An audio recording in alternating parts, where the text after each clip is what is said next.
hell is that? That thing hanging from the roof. Wrapped around the pole. Yeah. The light. See that? Jamming for that. Huh? That's nice. That just threw me off, bro. I was like, what is that thing? It looked like a spider hanging, like wrapped around that thing. You see that thing?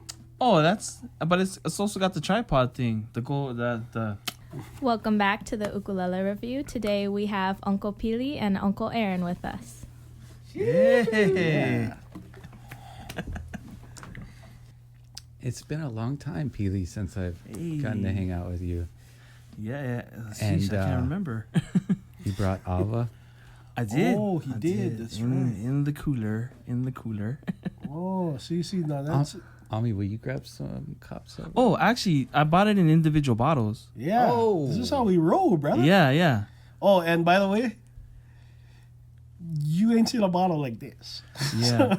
Well, okay. Am I going to be able to talk after? Okay, Nah, well, you'll be fine. Okay. So for me and Aaron, because we're regular Ava drinkers, I brought the big bottles for me and him. But for you, so you can take your time, you have individual bottles so you can go one by one. Like water bottle size. Yeah, the water bottle size. I mean, honestly, the last time I drank Ava was with Ernie. Yeah. Like, At higher ground, probably. I mean, we, like, every time I saw Ernie, we would, but, you know, and then before that with Todd, but it's like, I almost get chills just, like, thinking about those two, because they were the Ava brothers. You could really tell how many bowls Ernie drank by his face. You remember that? Like 1 bowl, 2 bowls, 3 bowls, about a 5th bowl. Yeah, Ernie has this saying he used to say at his gigs, and I want to print out that saying and put it on a shirt. He used to put he wanted to make a shirt where it was like a guy holding like a coconut cup of Ava, and it would say the description would say like, Come hang, bring a friend, bring a family member, bring an enemy, drink Ava, and make peace. Nice. You know, That's his philosophy on life, man.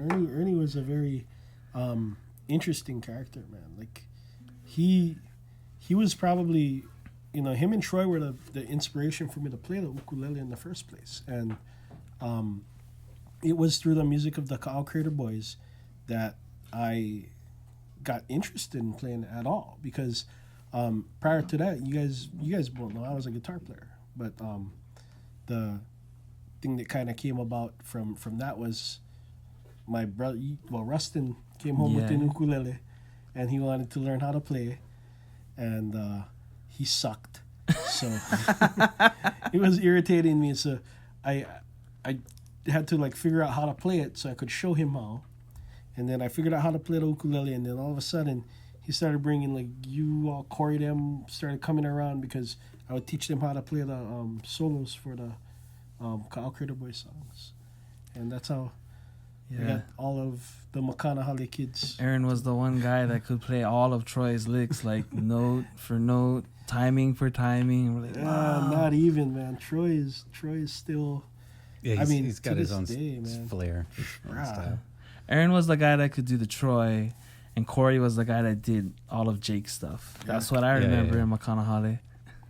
Yeah, Corey was... You know, I was asking Corey earlier today, did Pili work for us? Because I forget, you know, he was just always there, but I don't know. I don't feel like he was on payroll. But then I think maybe for some like events and stuff, or were you ever technically? Oh, so you got to tell this story, because he don't remember. Okay, and it's okay. He won't take offense. I got conned into it actually. Hey, I mean, I was already come on. Well, it's not a bad gig. I wasn't conned in it by you in one sense, but I was you already know I was already hanging out the store, you know, every day, every week, and then Uncle Todd was the one was like, hey, you want to come in and work at the store? I mean, you might as well. You're here already. I was like, okay. But here, my thing was, because, you know, for Uncle Todd, I looked up to him. I always looked at the chance to get to hang with him. So I was like, oh, yeah, sure. I thought that I was going to be working so that I could hang out with, like, you know, by working, I could hang out with Uncle Todd and Aaron. What I didn't know was I was taking Uncle Todd's spot. Oh, he wasn't going to be there. Yeah, he didn't tell me that part until the last day, until he's like, okay, y'all trained up, right? You know everything, right? I was like, Yeah, he's like, all right, peace. I was like, oh, what? Aaron, what? He got a gig? And Aaron was like, no, bruh. You took his spot. I'm like, wait, what? What? Wait, I came here to hang with him. Oh, remember Todd he- was kind of like slowly easing. He was easing easing back. his way out because he started playing with Ernie, and they started getting a lot of gigs, and he was kind of like, Even I think Easing he was his way. already just kind of Yeah. like he wanted to see me succeed. He wanted Yeah. to see us do well there, and I think he was a little worried that we weren't going to make it in Wahiawa when we first opened and stuff. So he really helped us along in those ways. But then once we were rocking and going, was like, and "See all you the guys." guys are in there, but it was still a good hang, oh yeah. with him. It was always just Oh, yeah. food and fun.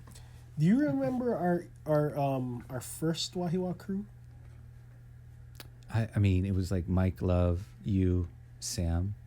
No, our first Wahiawa crew. Oh, Was- Wahiawa crew. Yeah, it was me, you, Todd, Aj, and Jarrell. That's right. Whoa, So that's that a was super group, Bro, dude.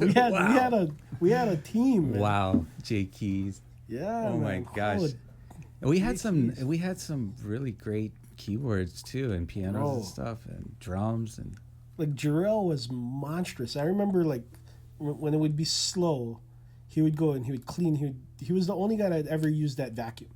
He would use, or when Jen would come and she would vacuum, but he would clean up his area, and after he got done, he would play, and he would be playing like just the gnarliest stuff, man.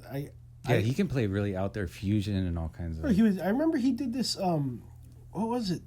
He was doing like a Count Basie thing, and then he mixed in some classical with it, and I was just like, "Oh, what was that?" And he's like, "Oh no, it's the same progression." So I'm just kind of I was like, "Brah, that's an." I told Todd, I said, "What is going on with him?" He goes, "Brad, that guy's on a different level. That's from a whole different planet." Hey, how's Adriano? I haven't seen Aj in a long time, but I know he's a pretty busy guy. He gigs a lot. so- Yeah, still going at it. I mean, shoot, it sucks for everybody right now. That's Yeah. a gigger. Oh now. yeah, well there you go. Like right now, I don't know what anybody's doing.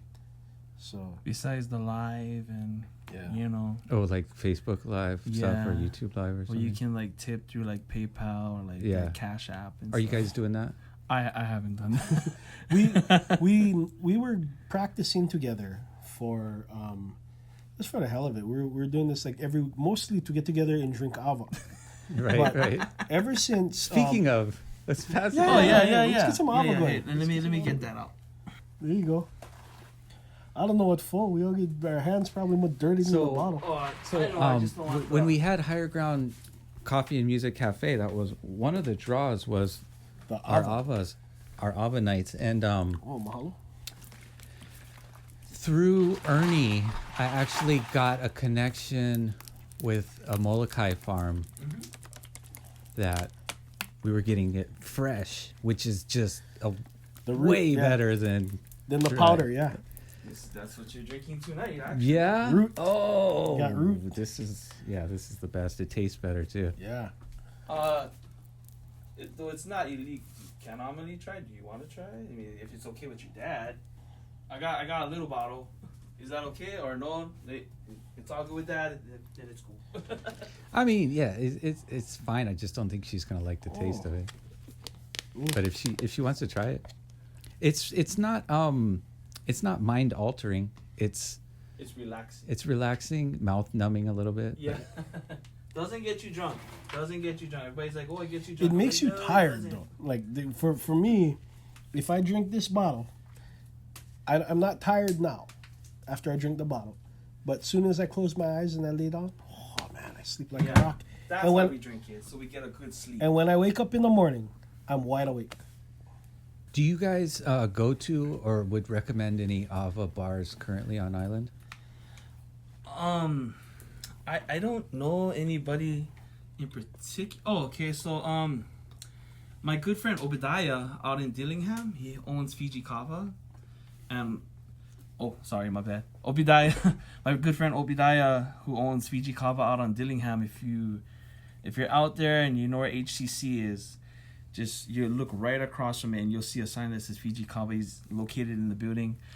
He's not necessarily an Ava bar. He's an Ava supplier. But if you ask him, like, he'll mix a batch for you. Like, you gotta pay him for it, but he'll mix a batch for you to go and stuff. But other than that, I don't know any places that sell Ava actively. Why? Right? Oh yeah, I'm sorry. Yeah, hello, the YY Collective. They do. My bad. The YY Collective is out by Puck's Alley. Is there anybody selling the root though?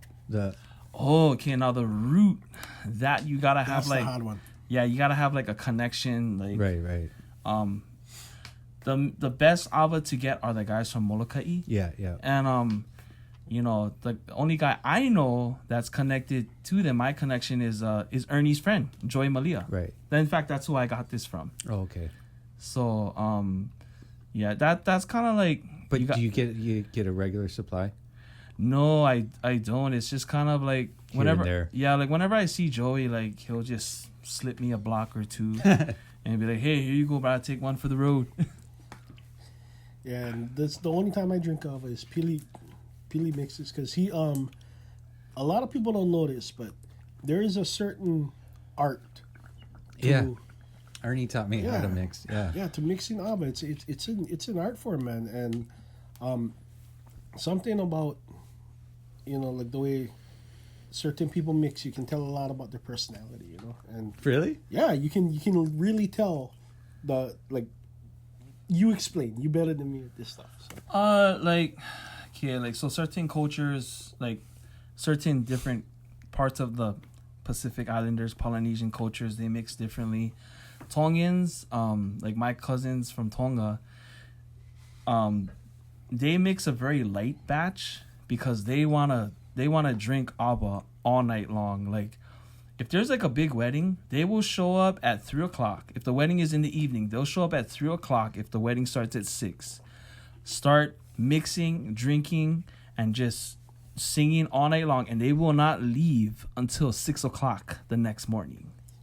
Nice. But that's because they drink a light batch. Yeah. Like for us Hawaiians, for the Kanaka is kind of different because Hawaiians kind of do it on a more ceremonial level. If you kind of look at it traditionally, we drink a more heavier batch so that it hits you. Because if you look at it traditional wise, it's like hula wise, you're supposed to drink it while you're doing a take it all ceremony in thing. at once almost. Yeah, and it's supposed to kind of, on a religious basis, it's kind of trying to like the spirit coming into you, that's if you're with that, but that's the Hawaiian side. We drink a more heavier batch. So like for like when I drank with my cousins, they're like, wow, you can drink Ava all night long. I'm like, well, yeah, because our Ava that we drink is like vodka compared to your guys' Bud Light. You know what I mean? Right. So it there's different factions. Samoans too are kind of the same way. They kind of drink a light batch just so that they can go all night long. Do you think like a lot of people use it that are trying to abstain from alcohol or previously addicted to alcohol? Oh yeah, absolutely. So Uncle Vernon Puhipau, who is also a super close friend to Ernie, I had talked to him several months ago before the quarantine, and he was telling me that how him and Ernie got on the Ava was that after Ka'au had broken up, and I guess Ernie was kind of trying to figure out what he was gonna do, like where he was gonna go with the music and with life and all of that. He kind of wanted to get away from drinking, even though it wasn't like a real bad problem with him. From what I gather, he wanted to step away from it. So Uncle Vern said that every New Year's Eve, him and Ernie would go to Ala Moana Beach Park and just drink Ava all night long. And it got to this point where the alcohol was just it wasn't even a thought. It was only Ava, and that was it. That's how come Ernie had a very deep love for Ava. That's how come a lot of times he used to say his famous saying, "Ava's been good to me," and he really meant that with like a very sincere compassion, because it helped him in a lot of ways. But it's also too, like, for me, like, I'm not really even before Ava, I never, like, I drank, but I wasn't really like a heavy alcohol drinker. But I would, I'd still have problems sleeping. So this is a good way to help you sleep without taking sleeping pills and all of that. Right. But like everything, there's pros and cons. I can't say I know everything about Ava, but what I do know, I can share. So like, they do say to 1 cup of Ava, you're supposed to drink 3 cups of water, because the kidneys cannot filter the sediment, right? But the thing is, that's only if like you have a cup of Ava, and you, no matter what you do, it's like coffee, right? You're always gonna have the coffee grounds on the bottom, right? So like when you drink Ava, there's always gonna be sediment, but it should be just like scraping the bottom. But if it's like this much, I don't even touch that, because that's not good for you. When it gets that dense. Yeah. Feel all kind of- I don't. That means they either didn't mix it well, or they didn't use. That's why I always say shake the bottle first. Right. But that also means they didn't use the right materials to mix with. Like a lot of people use pantyhose. Not a good thing to mix it with. One, because your Ava will taste like pantyhose. Hopefully that's new pantyhose, not the kind like she just What took did we them used off. to use the paint Like you guys used to use Filters. cheesecloth. I think. cheesecloth? Yeah. That was good, but the thing was, if you like, when I first started mixing, me and Uncle Todd were using cheesecloth, but we were using 3 cheesecloths in one to kind of help, restrain the Right. sediment. But the problem with cheesecloth is, too much use, it'll stretch out Yeah, faster. yeah, You for got to sure. get a new one soon. So, like my friend Obadiah out at Dillingham, like he sells not just the Ava, he also sells the things to help you mix it. Like he'll sell the strainers and stuff. Oh wow. So, yeah, I mean, so like I would just say, like, if you're gonna drink Ava, just be careful. Like, Yeah, look yeah. at it. I mean, everything in moderation, and like as a substitute for, say, like your nightcap with alcohol or something. It's alternative that will help Yeah, there you go. kind of relax you. That's maybe less hard on your liver, but you still have to think about your kidneys and drink a lot of water. Yeah. So like when you like how I mix it, I use 4 strainers in one, just so that I can control how much it goes. And for me, it's like I kind of take pride in this, but when I shake the bottle and I look at it and there's like barely that much, I'm a very happy camper, because then that means I'm distributing something that's still healthy. Yeah, this tastes so good and pure, and like there. We used to have like some sooty kind of stuff come through. This tastes very pure. He's really, thanks. really good. I've drank a lot of Ava from a lot of different mixers, and Kapili is my favorite guy to drink from. Joey also at your wedding, he mixed some Ava, Yeah. and that was the bomb. Yeah. Man. Like, that guy can mix too. So to me, like after having that, when you go and somebody has like Ava or something, you look at them, or you go to a friend's house and they mixing, it's not the same, because I got like professional guys that that Well, I wouldn't Do you say I'm guys think it professional. like has any? There's so many people like addicted to painkillers and stuff. It doesn't help with that, huh? Or does it? I personally can't say. 'Cause, Yeah, probably. I don't know. I mean, pain is pain, like Right, I don't right. even think about it anymore. Yeah. It helps you. I will say this though, for like somebody who's like super antsy, like like they're all over the place, they're super excited. This will help to like bring them down. Oh yeah, mellow them out for sure. So, I mean, my father-in-law, for like, I guess the past 2 months or so, he had a hard time going to sleep, and so I would hear him get up at like 2:00 in the morning, and he'd go in the living room, and I hear the TV go on, and come on, I'm like, Dad, what you doing? He's like, oh, I cannot sleep. I said, So, Kapili always makes Ava, yeah? So he comes down one night, we drinking outside, and then my father-in-law comes up, and Kapili's like, oh, uncle, I get something for you. This can help you sleep. And that bottle, every night, he just take a couple sips, and now he sleeps through the night. So Nice. works out pretty good for him.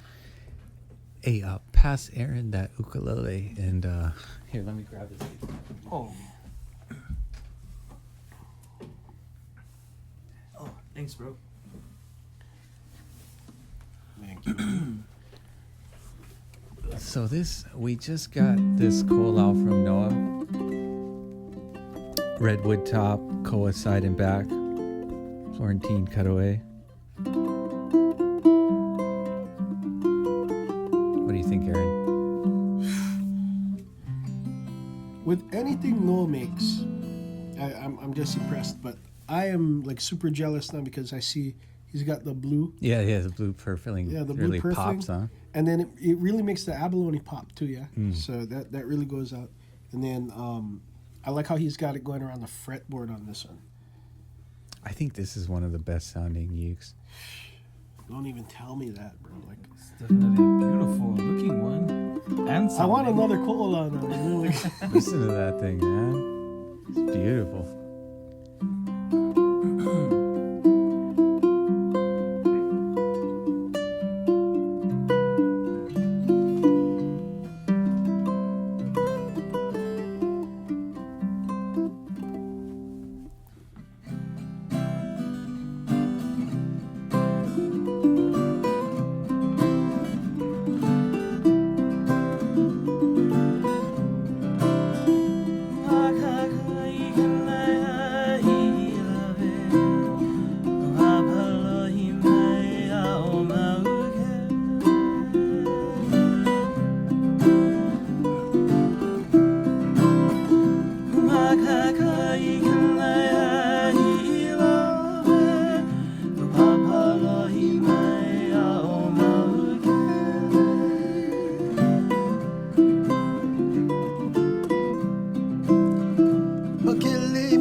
you would stop doing that Sorry, song. try it again, try it again.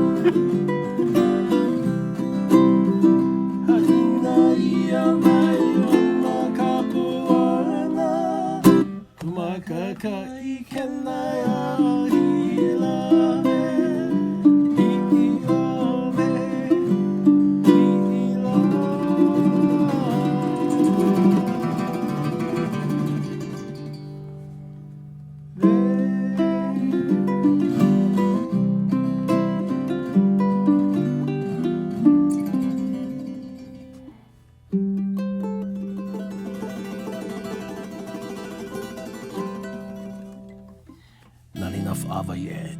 Yeah. Ooh. Gotta practice a little bit more. So what happens when you get the COVID and you cannot go to your friend's house for play together? Yeah. Andrew, you guys want some fish over here? Some tegu. Yeah, I'll try some. Yeah, me. Fish.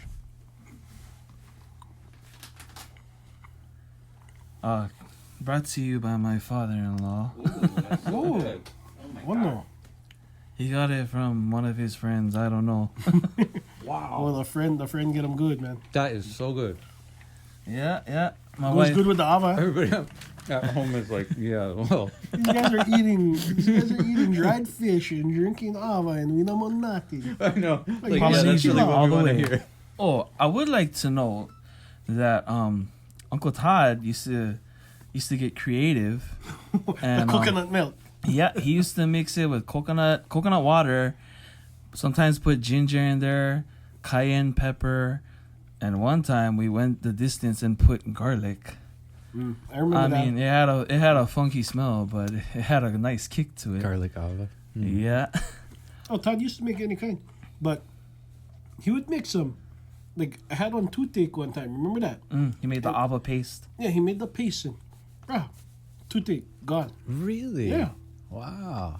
Good topical anesthetic. I don't know what I'm talking about. That's the one. Anesthetic, right? That's the word. You know, You know, okay. I'm a doctor, so I should know. You know, like we're linguists here, so you know. In fact, one story that I don't know the full origins of Ava, and I don't know how accurate this is, but my mom told me this story that Ava was a gift in the Hawaiian religion. Ava was a gift from the gods Kane and Kanaloa, and on Maui, this place called Nu'u. I've never been there personally, but I used to hear like all my aunties and uncles talk about it. It's located, I guess, somewhere near Kipuhulu or Hana. You know, somewhere on the east side of Maui. Way out. Yeah. And my mom said that the gods came down from Kuahelani. Kuahelani is like a different face of heaven, I guess you could say, for the Hawaiians. And they came down and they saw the Kanaka were like sore from all the work they were doing. So as like a gift for all the work that they were doing and to help heal them, they brought down the Ava as a gift to them. That's the story I was told. How accurate that is, I do not know. My mother is in heaven, so you can pray to her. I'm pretty sure that's 100% accurate. Yeah, dead on. Sounds good to me. Yeah. You know, we used to go to the Hale Noa before. Remember that? And we'd go to the Ava bar over there, and that place was.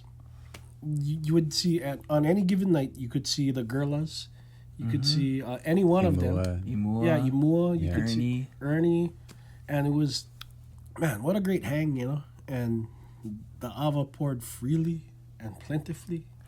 Yeah, but that was my first cheap. time.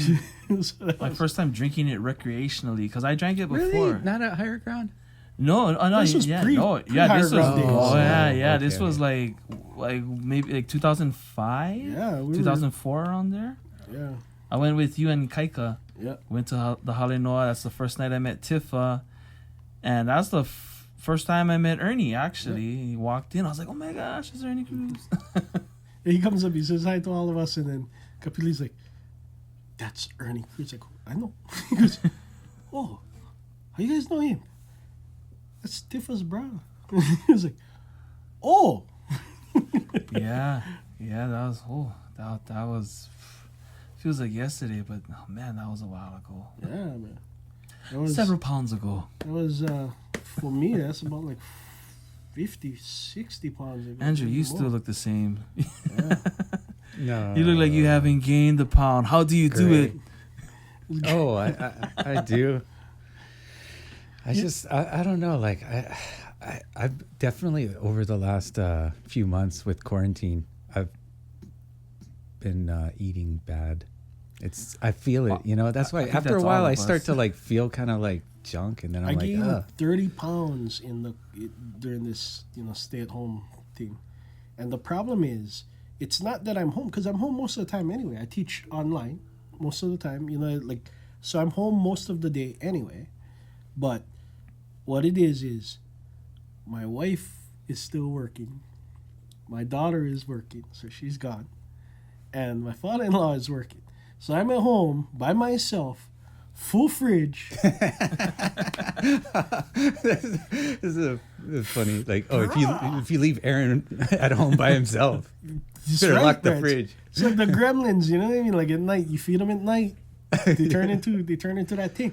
It's like me, if I wake up in the morning, like most of the time, on a normal basis before this whole COVID thing, I wouldn't eat until like 2 o'clock in the afternoon. You know, I would because I would get up and I'd start working, and then by that time it was time to go to the school.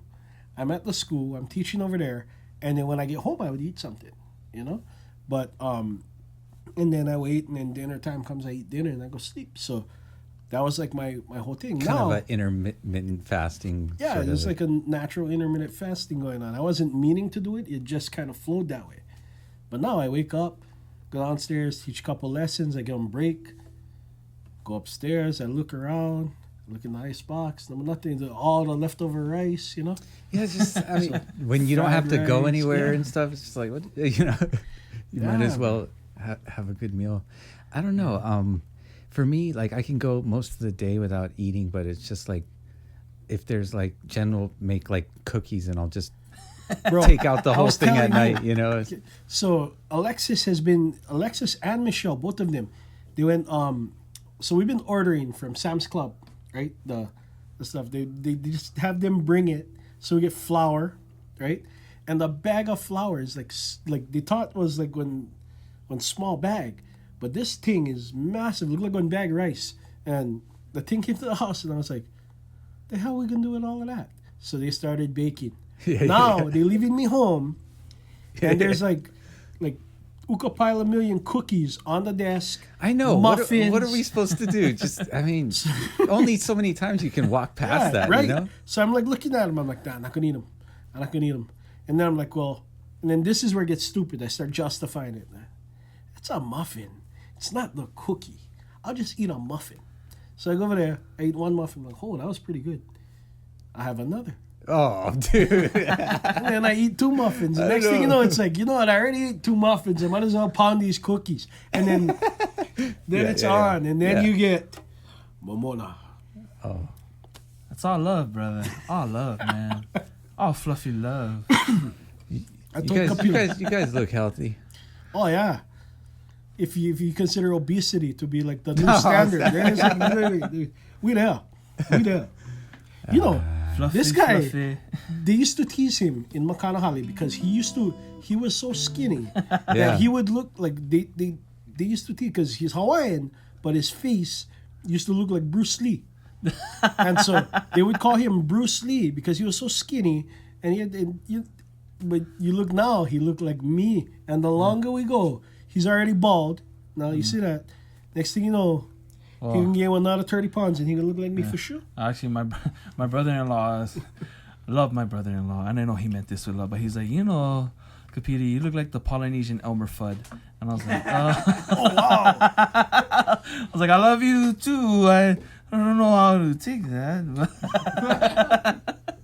That ain't nothing, bro. Elmer Fudd is okay, bro. You know what I mean? Elmer Fudd is okay. I work at an elementary school, and kids can be so cruel. And most of the time, I don't care what kids say, you know, because it's a kid. The kid tells me one day, he goes, "Can I call you Patrick?" I go, "Patrick, why?" Because you look like the starfish on SpongeBob. I was like, "You bastard."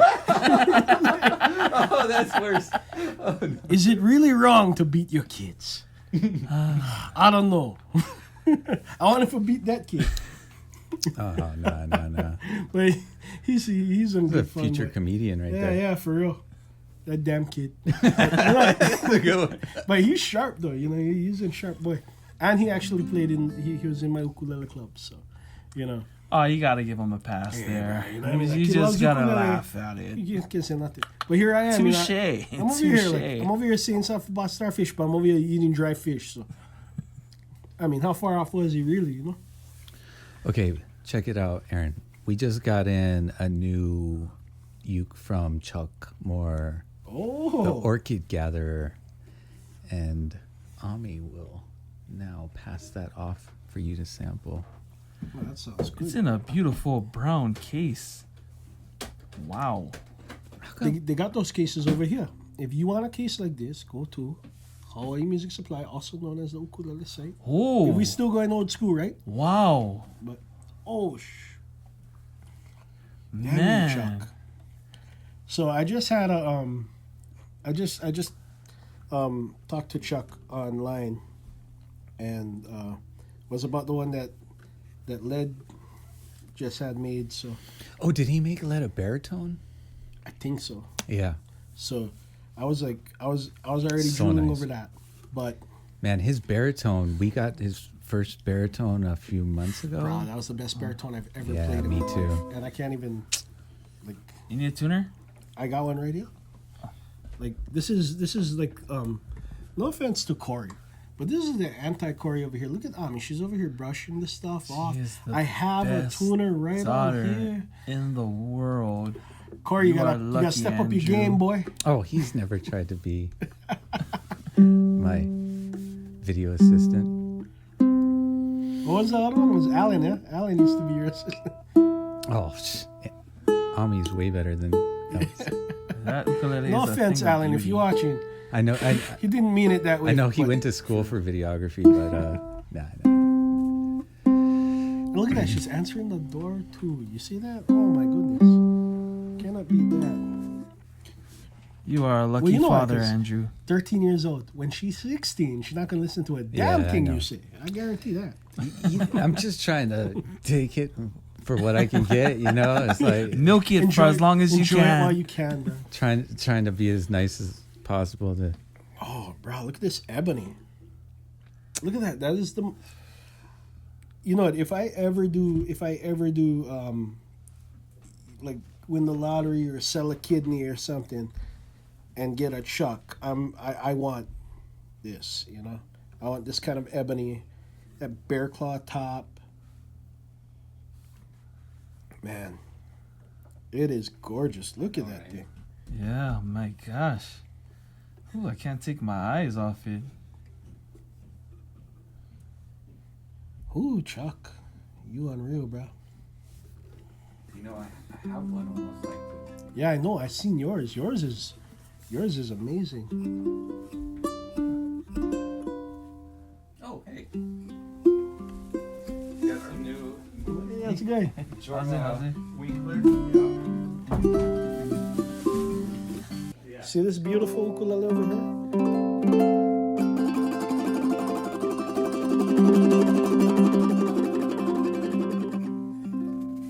Give me a good sound sample.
Super nice. Nice, Oh. nice. I have this thing with Chuck's ukes. Like, when I put one in my hands, I want one, so I can't play them too long, because I didn't think he could top that baritone. Because to me, like the last thing I played from Chuck was that baritone, and I like literally stayed up at night. Made thinking you a about little that sick, damn didn't thing. it? Yeah, like kind of twisted the guts a little bit. And I didn't think he could outdo himself, but with this thing, he kind of did. So it's like, frick, man. I'm not allowed to play Chuck stuff because my wife will divorce me. Because if I want something that's like this, man, it's like, Okay, Ami, Yeah. take that away from Mr. Crowell. yes. Thank you, Ahmed. And That was a beautiful ukulele. pass him this ridiculously gorgeous Koa Imua after you put that one away. Oh yeah. So it looks like concert in a tenor. Yeah, they're coming out in pairs. Oh Nice. man. So I think this is number I think number 7 and 8. We should have Pili do the concert one. So, is this Big Island Koa drama? Yes. Yeah, man. Look at the dark lines with that just ripped curl. I mean, this is really, really rare koa right here. Yeah. Oh, I'm digging that the back, man. Wow. This was my stash. There are so few people that actually carry that, like, even have master grade anymore. You know, it's like, it's Absolutely. like hen's teeth, man. Everybody's treating me like my neighbors had a party.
Woo.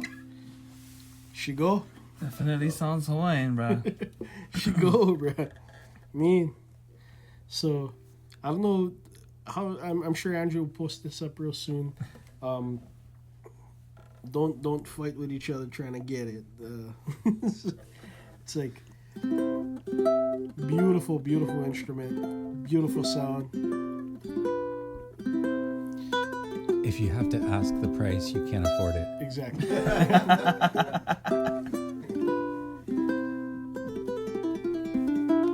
then don't complain about it. All right, Peely, you gonna try out that little guy for us? Sure. Yeah, this Looking. Oh, that thing sounds great, man. Yeah. Play some halal style stuff. Okay. Let me see. But take the tuner off while you do it. Oh, yes. Oops, my bad. No. It's all good. Let me see.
Yeah. Small kinds, small kinds. It was awesome. Bruh. It's been a while. It has a very Hawaiian sound. That was Bruh. legit. Some cola right now. Yeah. So, if you guys would like to purchase one of these fine instruments, check out the website, the ukulelesite.com, and you'll see. You know, it's like both every of these single guys. one is its own unique Oh, totally. piece. Every piece of koa is going to be different, but every instrument that's built has its own uniqueness to it, especially when you get into this realm, which is why we like to sample all of them, Yes. give you guys an idea of what it sounds like or Well, could, that could sound like. and we just like to play them. Yeah, yeah, anyway. yeah, that too. Inspire. But if you notice the curl on that thing, that's like very very straight curl, fiddleback like, and that is incredibly rare, especially with that color. If that uke was a human, it would be a supermodel. Yeah, definitely. Yeah, this has everything a Hawaiian halau is looking for. Bro, that thing sounds unreal. Yeah, I think for like musicians who play in the hula circuit, one thing that really appeals to them is like the command in the ukulele, because people got to remember that when you're dancing in halau, that ukulele is what commands the dancer.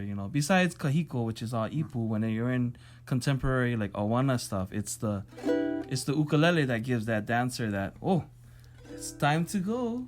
It's showtime. Explain, please, to me and to our audience here, the awana, kahiko, all the different things that, like, when you go to the Merry Monarch, there's like different dances, right? Oh, okay. So like you have what they call kahiko, which is like the Odin style of dance, which is basically the chanter with a company of just the ipu or a pahu drum, and it's just the dancer. So there's no real musical like instruments such as an ukulele or a guitar, So you're going strictly by chant and beat and dancer. When it comes to awana is the more contemporary, like what you see in Waikiki, hands on your hips, do your hula dips, that kind of style. So that's very simple. It's not much to explain to it, But of course, if you want to get back to like the old days of Merry Monarch, like the beginning days, a lot of newer viewers don't know this now, that before it was a lot more challenging for Merry Monarch, because they used to have this thing where it was called the competition chant. Yeah. And that was every halau had to do the same chant, the same kahiko, but you had to do it differently. You had to do that on top of doing the number that the other kahiko that you had just chosen for your halau. So one was a mandatory and the other one was your own choice. But with that really showed your creativity. You think about it, if you put that in a music competition, if you told everybody you have to do the same song, now you're really going to see how everybody's creativity, because everybody has to do it differently. Everybody's style comes out unique. Yeah, and they did away with the competition chant in the Merry Monarch, I think in 1992, 93, around there. That's when they did away with, for reasons I have no idea. But I don't know. For me, I kind of wish they brought that back, because I don't know, watching them old footages of that is, I don't know, had a different spirit to it, Yeah. Depending on who you're learning from and how you're learning it. I also think, just like music, you can also, some of those lessons that you learn can relate to life in some ways.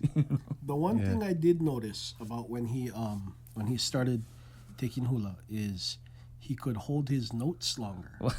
So like his Breath control got way more. Oh, nice. Because they over there, they're working you, bro, hey, All right. that's some When serious stuff. when our team is ready, I'm gonna hire Pili to come be our coach. There you go. Oh, trying to chant and dance at the same time, let me tell you, that's a workout in itself. Yeah. Oh, that must be exhilarating. But actually, the holding of notes actually that started before hula. That started from Uncle Todd. So, I don't always give this out very much, but so a lot of times when I perform, I do some songs like Alika and all of that, and people always ask me like, oh, well, how do you hold the note long? And I always tell them, oh, just practice. And I'm being truthful.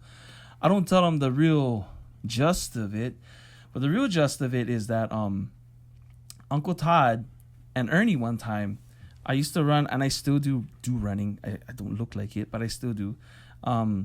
Hey, he can still do a kickflip, Yeah, exactly. Yeah, there you go.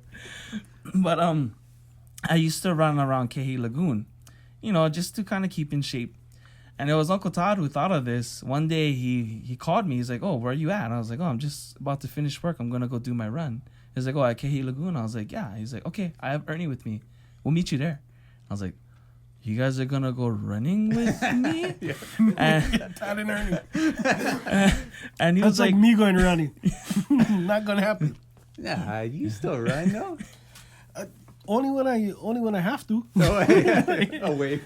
Away from a cop or something.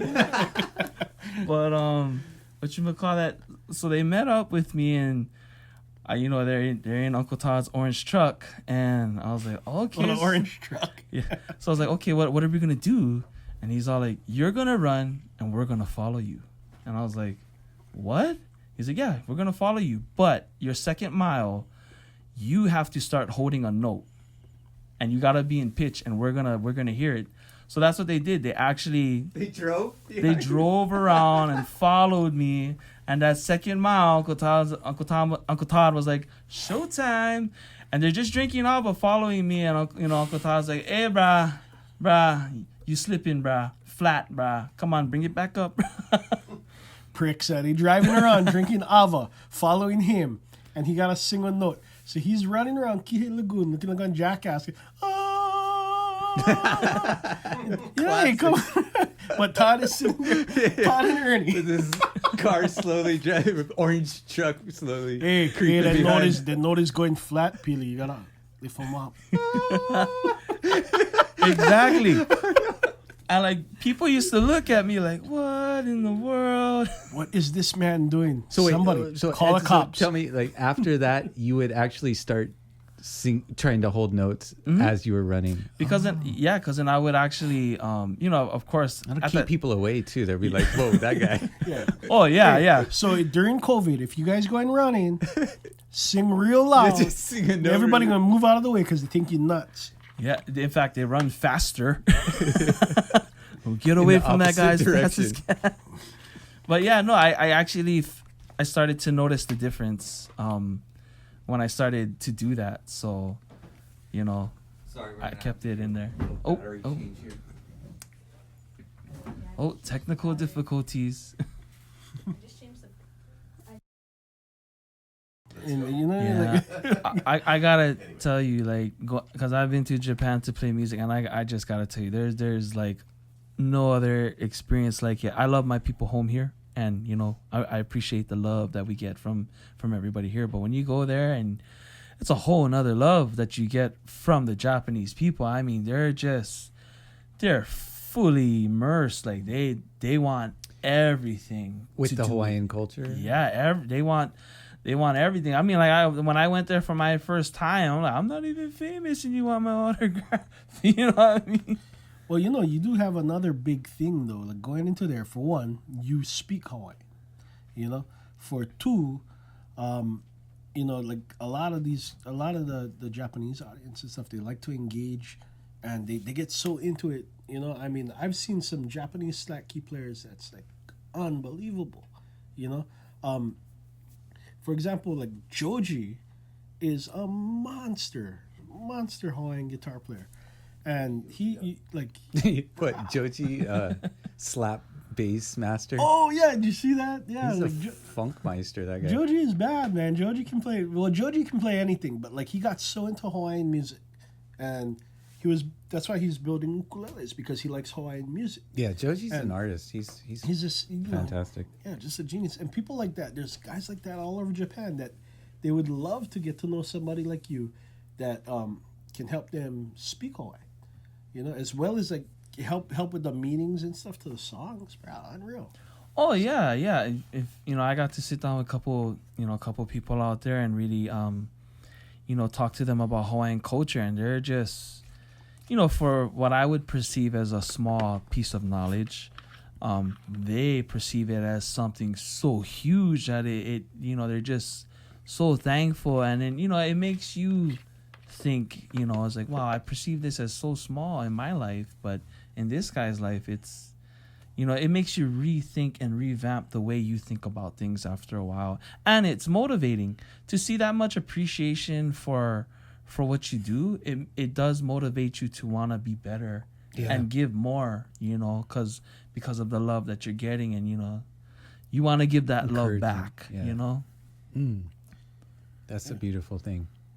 Yeah, so going back to like what you were saying, like, So yeah, buy a ticket to Japan and Yeah, there you go. no. Okay. So as somebody fluent in Hawaiian, what's a phrase that our listeners, probably mostly on the mainland, can pick up that they don't know already, that you think would be a cool one? It's like, aloha mahalo is about as far as Howleys get. So maybe giving them something. oh, okay. Yeah, I'm go sorry. ahead, Go ahead. Okay.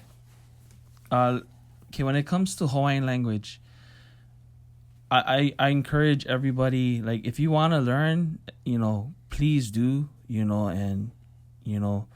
but do not, I try to tell people, like, try not to approach it with like, this is going to sound controversial, but try not to approach it necessarily with like a school mindset, like a university mindset. Try to think of it more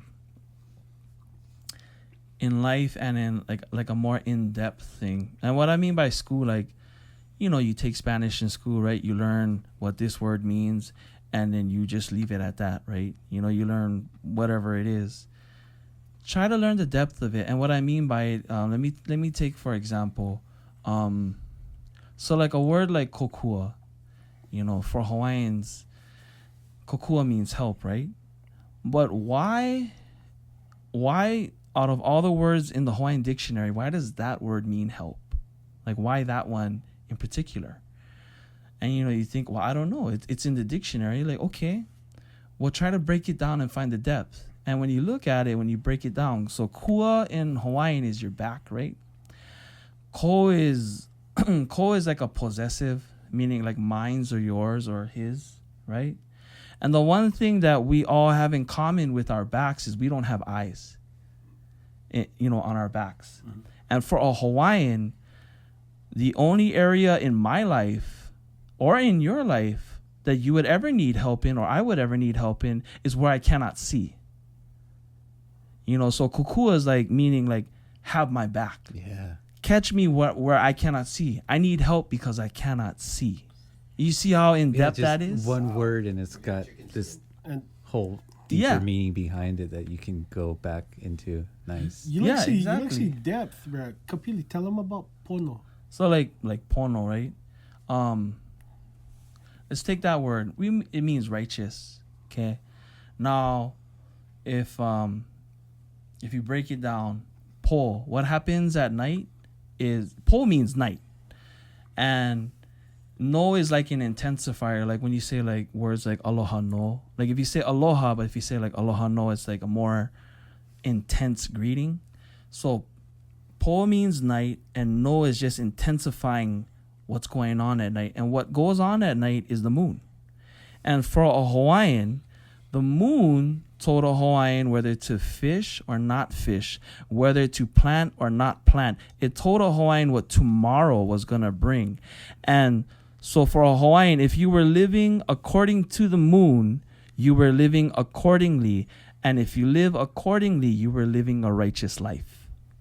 Wow. That is why that means righteous. That's awesome. And I try to tell people, like, don't just think of the language as like a bunch of words and structures that you can put together. And I try to encourage them not to learn any language that way. even the English language is very in depth. It's just that it's kind of gotten taken away a little bit. But I encourage people like It's just rethinking the roots and origins of words and like what they mean on a deeper sense. yeah, exactly. That's why like Hawaiian poetry was the deep rootedness of Hawaiian poetry. If you look at the old writers from then, Mary Kawena Pukui, Maddie K. Lamb, Lina Machado, Albert Nale'eha, they were, they have that kauna, which they call like the hidden meaning in one thing, or I like to say the true meaning. But really look at how they described it and what angle that they were coming from. It's so much more than just I love you, like a song like Puahihi, which is a beautiful song written by Mary Kawena Pukui and Maddie K. Lamb.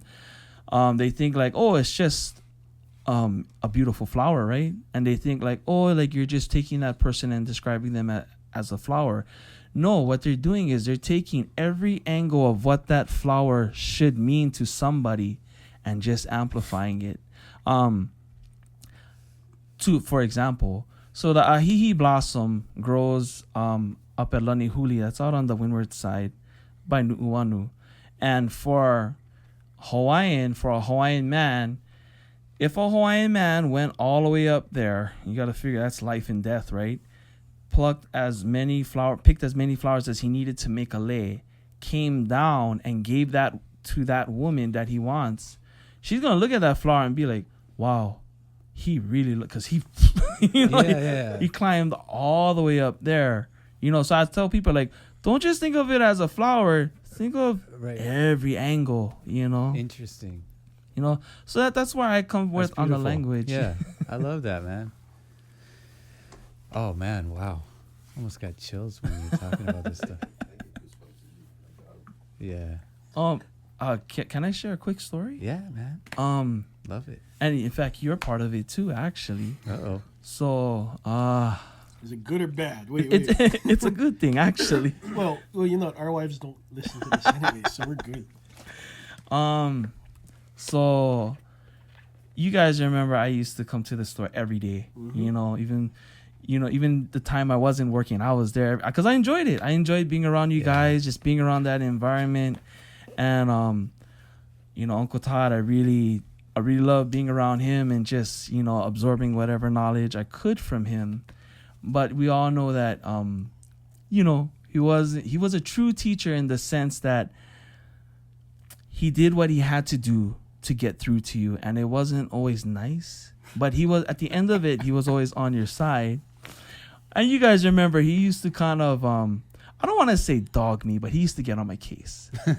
And well, I remember one day I came into the store and I was kind of you were there, and I think Sam was there. I don't know if Mike was there, but I know Sam was there. And Uncle Todd was there, and I just remember I was kind of irritated by the kind of what Uncle Todd was kind of throwing at me at times. And I just remember, and I can honestly say I was full of myself at that time. And I grabbed the guitar just right off the rack, and I just started playing and just singing and just going for broke. And I just remember Uncle Todd came there and just said, "Stop!" He just yelled, "Stop!" And I stopped. And I remember he looked at me and he goes, "What are you doing, man? Like, you're singing flat, you're all out of time, and the wrong chords. Bruh, what's going on?" And I just remember I put the guitar back on the rack and I tucked my tail between my legs and I exited the door. I drove home, and I ain't gonna lie, I cried on my way home. And then when I got home, I cried even more. And I just remember after I finished sulking in my sorrow, I thought to myself, I was like, well, you know what? Uncle Todd's been doing this for a long time. He's been doing it for well over 30 years. My dad trusted him, and so do many others, like you folks. So I was like, okay, all right, I'll take it. And then I just remember I drove back the very next day. It was Sunday, and it was right when the store opened. You and and Uncle Todd were there because you guys were opening the store, and I walked in the door with my tail tucked between my legs, and Uncle Todd goes, "What? Paul cry?" and I just He was He was brutal with you. yeah, it's like, you know, father style, you know, you just But- make them tough. yeah. Well, But- that's the thing, though. You guys had that kind of relationship. You and Todd had that father-son kind of thing. You know, I mean, he always looked at you as like one of his kids. Yeah, And yeah. You know, and the thing was, like, after he did that, like, he laughed, I laughed, and then I remember, like, he hugged me and he's like, "Hey, I love you, and I'm sorry. I didn't mean to Oh, hurt your that's feelings." sweet. You know, he goes, you know, 'Cause- but you gotta know, you gotta know the truth. And I was like, "Yeah, I appreciate you, Uncle." And I remember he said, "Okay, all right, grab the guitar, let's have a lesson."